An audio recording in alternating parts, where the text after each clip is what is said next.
Many national and regional mapping services are published on local coordinate reference systems. If NextGIS Web doesn't recognize the CRS you need by default, you can add it yourself and start using it immediately. Here's how. For this demonstration, I will be using an Estonian cartographic service that provides a wide range of data via WMS. In the NextGIS Web interface, I first create a new resource, a WMS connection, and enter the server address.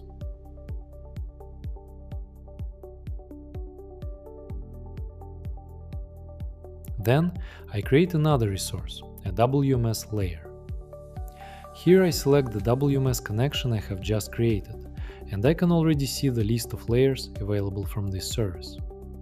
I can also see the list of coordinate reference systems supported by the server. At the moment, only one CRS is available, but I cannot select it yet because NextGIS Web does not know this local system. So I go to the control panel and open the Spatial Reference Systems catalog. There, I find the required system by its EPSG code and click Import. Now, NextGIS Web recognizes this CRS, and it can be used for measurements, data export, and other operations. Then, I return to the WMS layer creation dialog.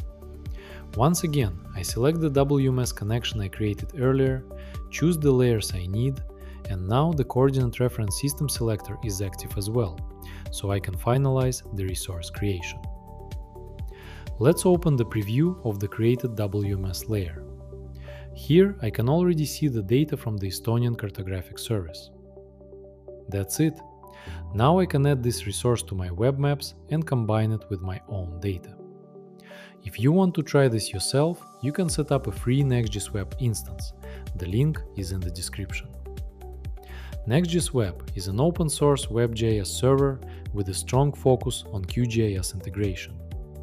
You can publish QGIS projects to the web while preserving styles and then collaborate. Connect from multiple QGIS instances, edit data together, and keep everything in sync.